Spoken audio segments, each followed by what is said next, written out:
नमस्कार मित्रांनो, घरोघरी मातीच्या चुली या मालिकेच्या 27 सप्टेंबरच्या भागात आपल्याला पाहायला मिळणार आहे.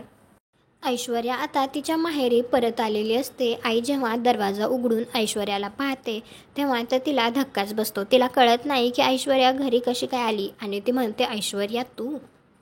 इकडे जानकी ऋषिकेशला म्हणत असते, आपण तिला घराच्या बाहेर काढले, याचा अर्थ ती गप्प बसेल असं होत नाही. ती कुठल्या ना कुठल्या मार्गाने आपल्याला त्रास देणारच.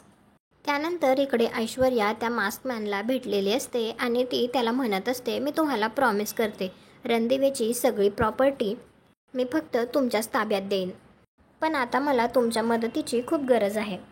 त्यानंतर इकडे रणदिवेंच्या घरी पोलीस येऊन त्यांना म्हणत असतो, कोर्टाने उद्याची तारीख लावली आहे. हे ऐकून तर सगळ्यांना धक्काच बसतो. पोलीस गेल्यानंतर ऋषिकेश घरच्यांना म्हणत असतो, आपल्याकडे कोणताही पुरावा नाही आहे, काय बाजू मांडणार आहोत आपण.